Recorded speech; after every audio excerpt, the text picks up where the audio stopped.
Hi, Captain Steve, and today I'm on an exciting boat, the 246 Halifax from Eastern Boatworks.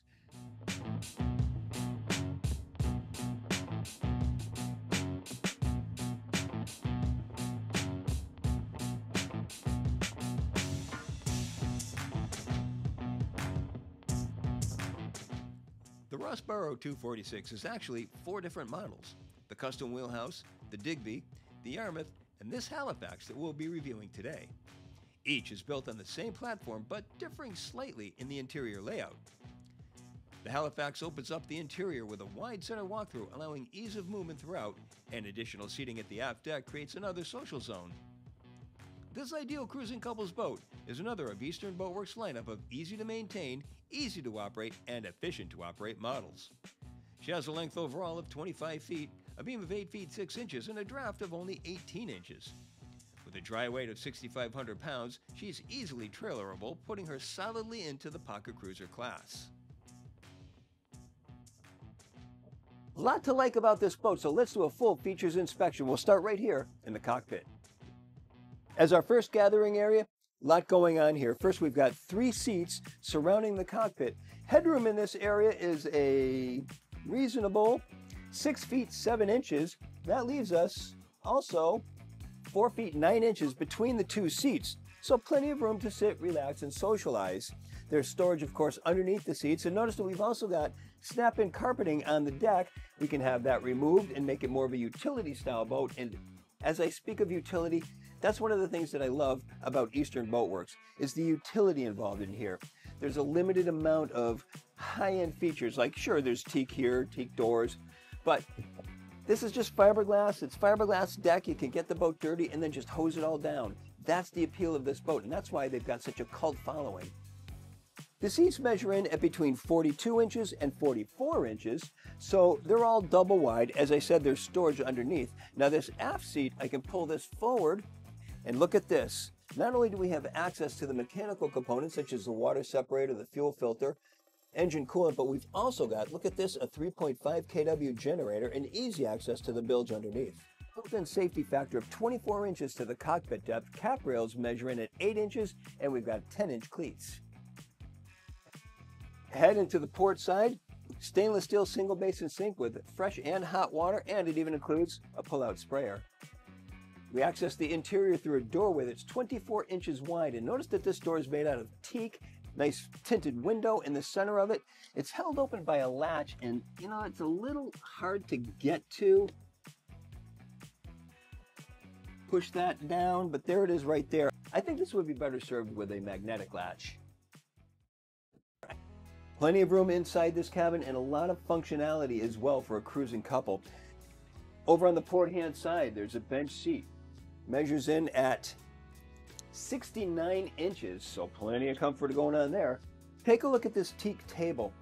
Not only can we swivel it around and change the various positions, but it's also easily expandable, and nice woodwork on the part of Eastern Boatworks as well. So we'll slide that out of the way. 6 feet 7 inches of overhead clearance, and notice in the overhead we've got an air conditioner and heating unit. Thank you very much for the 3.5 kW generator that we pointed out earlier.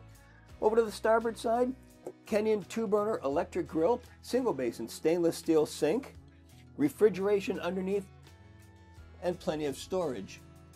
I do appreciate the raised fiddle going around the countertop to keep everything in place. And also, while we're on the subject of the teak wood, notice that it's the drawers surrounding the refrigerator, also on the bulkheads, and that's something that you don't usually see with Eastern Boatworks, and it gives this boat a little more of a premium look and feel to it. Move to some of the operational aspects of the boat. We'll start with the helm, which is starboard side mounted. Features a 12-inch screen mounted on top of the display. We can go smaller. I don't think I would go bigger, because then things start getting in the way of the visibility through the 3 front windows, 2 side windows. I like that there's opening doors to both sides, so we can easily maneuver this boat around the dock and handle it short or single-handed.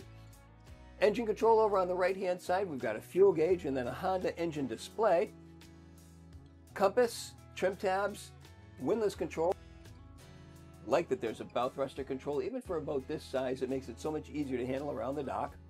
And we've got a autopilot as well. Windshield wiper controls, remote spotlight, stainless steel steering wheel, and the ignition is over on the right hand side. Electrical switches are over on the left-hand side, and we've got a nice comfortable footrest as well. And notice that the seat is mounted to an elevated platform, so we have good visibility, most important. I like that there's opening hatches that open hinged from the back, so they open from the front, so they draw air into the cabin area. Nice feature to have. To the port-hand side is the companion seating. This is also on an elevated platform. There's storage underneath that, and there's a 24-inch high box just below that for resting your feet on. This area highlights the utilitarian aspect of Eastern Boatworks that I was talking about before. We don't have ultra leather to the overhead, suede bulkheads. It's fiberglass. If it gets dirty, you spray it, clean it, and wipe it down. Easy peasy. It's also easy as a weekender. This is not a boat we're going to be living on, it's a weekender. So we've got a berth here that's 72 inches. There's a filler cushion here that easily comes out, gives us a little bit more room, and we've got 43 inches to the overhead. We also have a head compartment over on the starboard side. This is a pump out head, and to the port hand side, there's a hanging locker. Notice that in addition to the main engine control, there's also a separate engine control for a kicker motor. Let's take a look at that. 46 Halifax is outboard powered with a single engine, 150 horsepower up to 250 horsepower, Suzuki, Honda, Mercury. And here we also have a kicker engine over to the side, 9.9 horsepower. Outside, we've got 29 inches of freeboard in this area here to the top of the cap rail. Look at this rub rail. I mean, come on, you're usually seeing just a little rubber rub rail with maybe a chrome or stainless steel insert. This is made for taking it up against the dock, so that's a good thing. I like that there are spray rails. This gives you a nice ride as well, and a drier ride. And notice the flare to this bow. It's got a narrow entry and nice flare, so again, dry ride and an excellent handling boat. That's a characteristic with all of the Eastern boats that I've been on. If you're looking for a comfortable weekender with a lot of functionality and ease of use, the Rosborough 246 Halifax from Eastern Boatworks should be on your short list. And that's my full features inspection. I'm Captain Steve, and I'll see you on the water.